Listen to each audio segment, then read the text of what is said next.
Il existe quelque chose d'universel dans le drop. Beaucoup sont ceux qui ont déjà connu des sensations en haut d'une rampe. Un mélange de frissons, de peur ou d'adrénaline. 2 minutes. Parmi ces adeptes de l'engagement, Stéphane Menot, alias Shogun.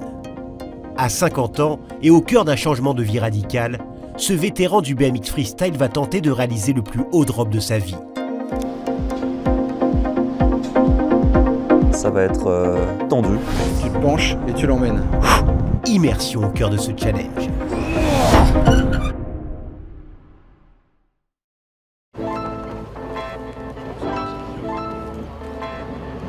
Ça va, pas trop de poussière, non? Ouais, c'est un peu... Bon, ça ira pour ce qu'on a à faire. C'est un peu crade. Ah ouais, carrément. Service technique chez Wood Structure. Alors, on se trouve à Richelieu, chez Wood Structure, qui a une superbe big et qui a accepté de jouer le jeu, de construire des modules d'extension. Et on est là pour expérimenter du drop vertical. On commence par 2 mètres et il y a d'autres modules en attente pour voir jusqu'à quelle hauteur on sera capable d'aller. Donc on est sur du 3,72 plus 2 mètres, donc on est à 5,72. Je pense que c'est ce que j'ai fait de plus haut.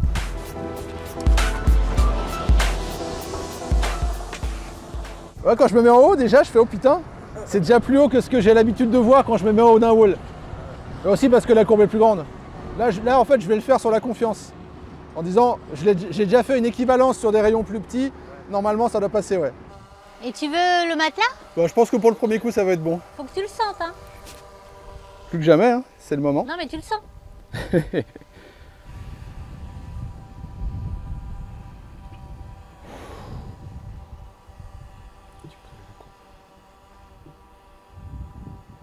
parti.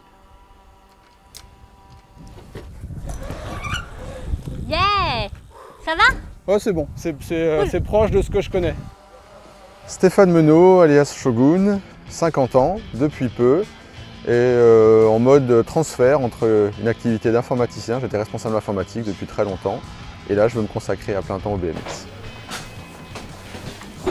Ça fait 38 ans que j'ai eu mon premier bicross, j'avais 12 ans, on est dans les années 80, c'était enfin un vélo fait pour faire les conneries qu'on faisait avec d'autres types de vélos qui n'étaient pas faits pour ça, et j'ai tout de suite accroché, ça m'a jamais quitté. J'ai découvert le BMX en fait quand je l'ai connu, je ne connaissais pas du tout. Il n'y avait que des gars, il était tout le temps avec une bande de potes, ils allaient de spot en spot. On filmait pas mal, Carole déjà prenait beaucoup d'images, je l'ai filé à des potes aussi qui mettaient dans des vidéos, et puis du coup ça permettait d'avoir une trace, donc j'ai quelques souvenirs de cette façon-là avec les vidéos qu'ils avaient faites, c'est cool. Le club de Rueil, un peu de rampe, c'est le club dont je m'occupais, on est en 92. 94, un titre de champion du monde.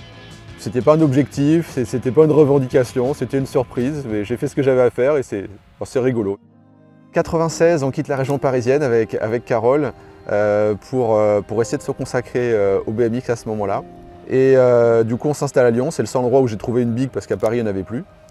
Et s'entraîner, je roulais pour une marque allemande, pas mal de démos, des déplacements en Angleterre aussi, très belle période. Et la découverte qu'un croisé est fragile, donc je me casse le genou en fin de cette année-là, on est en 96.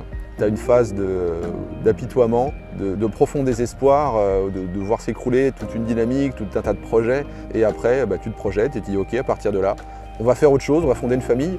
Parallèlement, le vélo sera toujours là. Il a dû, entre guillemets, interrompre le côté professionnel de sa carrière à cause justement de l'accident et ensuite de notre arrivée.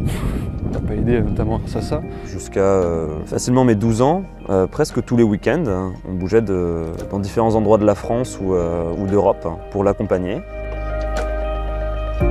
On est 25 ans après cette première blessure.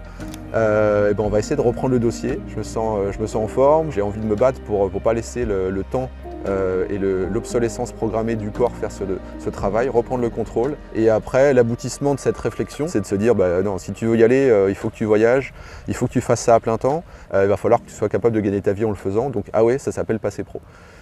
Pour réaliser ce rêve d'enfant à 50 ans, Stéphane et Carole quittent leurs jobs respectifs et entreprennent toutes les démarches pour partir aux États-Unis. Ok, donc mi-octobre, Woodward, et après, tout reste à voir en fonction des opportunités, et puis quoi qu'il arrive, il y aura un mois et demi à passer en Californie. On avait une grande maison qu'on a vendue, et donc on va voyager, il va falloir réussir à en vivre d'une façon ou d'une autre, Donc beaucoup de choses restent à faire. Ça correspond totalement à Stéphane et à notre mode de vie. On n'a jamais hésité à bouger quand on avait envie de bouger. Donc c'est maintenant ou jamais. Mais avant le grand départ, Stéphane s'est mis en tête de relever un ultime défi. Je suis fan de big, j'aime bien tout ce qui est haut, tout ce qui est vertical. Et un peu malgré moi, je me suis rendu compte que dès que je voyais un vert wall, l'idée me venait de me mettre en haut et de voir ce qui se passait, si c'était possible de descendre. Ah bah, la rampe, c'est vraiment la base de sa discipline. C'est là où il est bien, là où il vole, là où il fait des aériales. Dès qu'il y a quelque chose à dropper, il le drop. Il veut voir de quelle hauteur il peut dropper au maximum. C'est quelque chose qui me trotte dans la tête depuis assez longtemps. L'objectif, ça va être de rester dans cette démarche expérimentale. Je dis, je rajoute de la verte et je vois ce qui va se passer. On est sur le half-pipe de Gerland, ancien skatepark, enfin peut-être toujours skatepark de Lyon. Donc là, on est sur du 2,50. C'est déjà un petit peu engagé, j'avoue. Je me demande d'où va apparaître les premières faiblesses, les premières appréhensions, les premières contraintes physiques. Est-ce que c'est une problématique d'adhérence? Est-ce que ça va guidonner quand on arrive en bas avec la vitesse? J'espère ne pas avoir trop ce phénomène d'écrasement parce que les rayons seront plus grands. Ça va, t'as confiance? Je me méfie un petit peu de ça. Okay. Tu vas bien soulever ta pédale. Tu vas tirer et surtout tu t'écrases. Je le sens pas. Attendez un instant, un truc qui m'emmerde.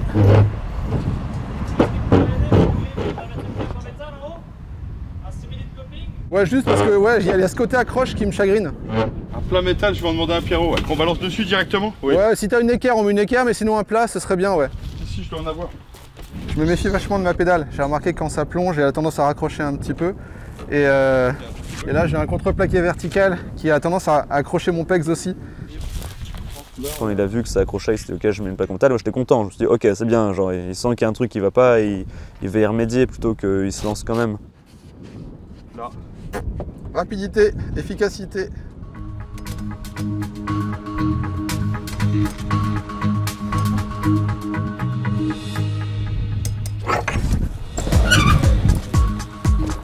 Ah, c'était un peu tabassage. Ouais, t'es un peu bas dans la courbe. Ah ouais, donc faut que je remange un petit peu pour, putain, 50 cm. J'ai dû m'écarter un petit peu, enfin j'ai vraiment senti, pourtant on n'est pas tellement plus haut que tout à l'heure, mais là, la sensation en bas de courbe était déjà violente. Ça me paraît un peu tôt pour être violent. Bon, il a dit qu'il voulait vraiment se mettre à bosser de la hauteur et à faire un peu du world first ou quoi. C'était un sacré boulot, ça a pris pas mal de mois. On l'a senti se démener très fort.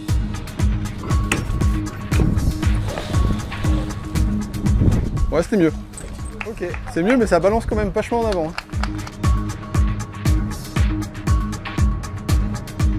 6,22 m, c'est validé. Et Stéphane n'a que 2 pas à faire pour commander un bloc supplémentaire chez le charpentier et constructeur de skatepark, Wood Structure. Alors, tac. Hop, voilà Stéphane. Ok, donc là on a nos blocs. Donc là tu as les blocs, bloc de 2 mètres, bloc de 1 mètre. Bloc de 1 mètre, ok. On a toutes les options possibles. C'est ça. Hop, je te colle un autre bloc là. On commence à flipper un peu. Par contre, on va pas passer directement de 2 mètres à 2 mètres. Donc clairement, il faut un module de 1 mètre intermédiaire. Ouais, moi je m'adapte, je dessine. Et puis après, j'envoie directement à la production en moins de 10 minutes. Ouais, c'est impressionnant quand même. Rien que d'y penser, c'est flippant quoi. Est-ce qu'on va y arriver?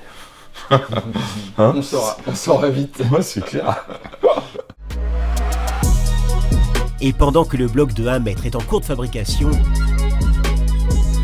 Stéphane part s'équiper. Ça prend un petit peu de temps nécessaire pour s'échauffer un peu et se protéger beaucoup. Il y a eu des soucis de croisés opérés et cassés, et puis là plus récemment de croisés les ménisques abîmés. On est dans un plan qui s'est préparé depuis 1 an et demi de changement de vie, il y a ce défi. Il y a plein de choses qui ont été projetées. J'étais dans cette super dynamique de faire monter mon niveau d'un cran. Et donc je suis allé rouler le FIS. Contre toute attente, ouais, début de run sur la partie parc.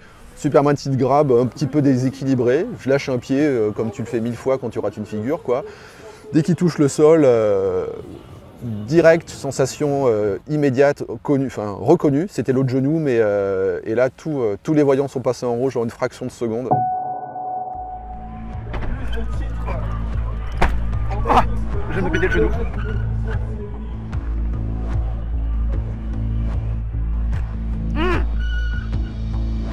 Putain, je viens de me péter le genou. Oh, fait chier. Un croisé. Oh merde, c'est pas le moment. Non.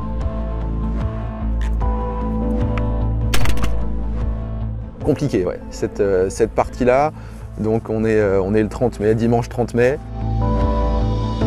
Se péter le genou un mois avant de partir, c'était très dur parce que est-ce que ça remettait en cause tout? C'est un genou qui est grand comme ça, qui ne veut plus bouger du tout et effectivement l'avenir est très sombre par rapport à tout ce qu'on a fait, tout ce qu'on a entre guillemets sacrifié comme travail par rapport à notre vie, par rapport à tout ce qu'on a fait au niveau de la famille. Avec Carole, on se dit qu'est-ce qui va se passer? On était prêts.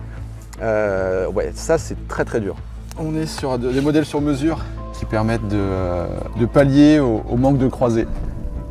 Croisée antérieure, c'est un modèle spécifique et qui assure le maintien façon exosquelette à l'extérieur pour éviter la laxité du genou et protéger ce qui reste de ménisque.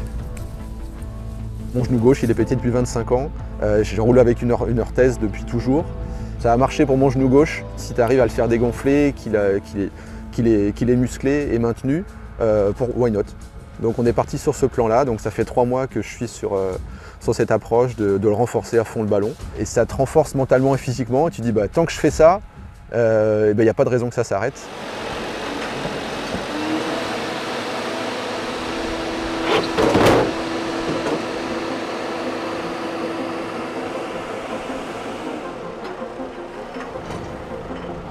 Là tu es à ça, tu peux reculer un petit peu.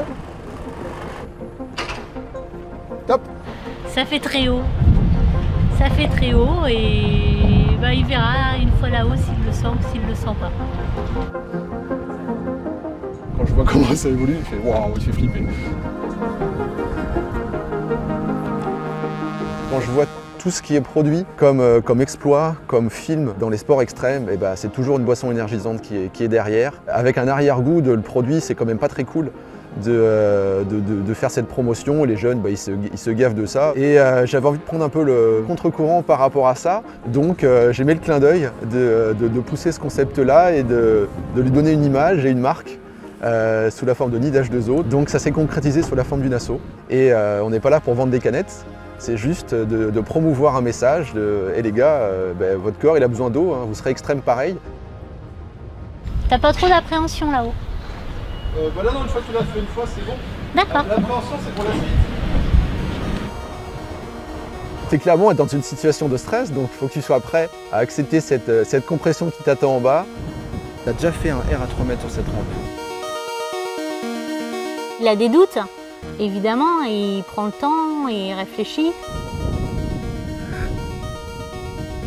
Concentration, souffle, calmé, motivé, agressif. Le doute est quand même présent en lui, c'est pas toujours qu'on voit un certain doute ou une certaine peur lorsqu'il se lance. Et voir autant de prudence de sa part, ouais, c'est impressionnant. 2 minutes.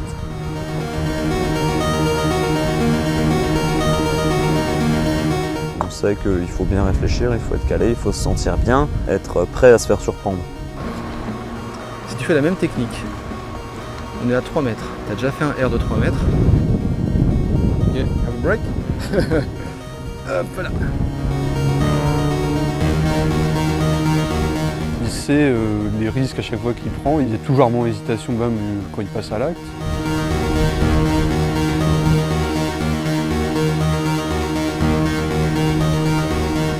Il a tout le temps 2 questions. Est-ce que tu veux le faire? Est-ce que tu peux le faire? Si les 2 réponses sont oui, tu le fais.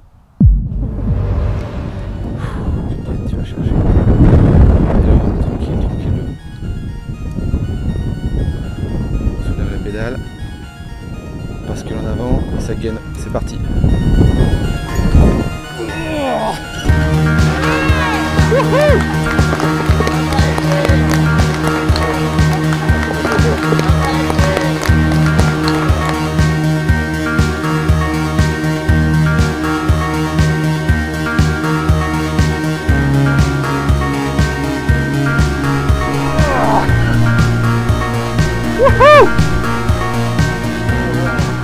Très impressionnant, c'est une grande lutte intérieure qu'il s'est livrée à lui-même. Et ouais, bravo. Force de caractère, il se donne les moyens. Content et calmé quand même. Hein. Allez, faut en bouffer plusieurs, dédramatiser.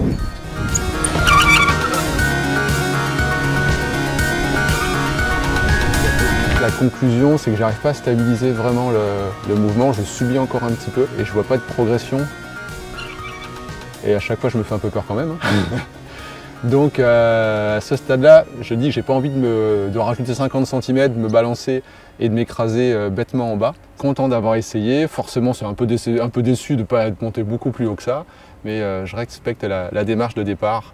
Essayer, tester, expérimenter et pas faire n'importe quoi. À l'approche d'un voyage important aux États-Unis, Stéphane décide donc de jouer la carte de la sécurité.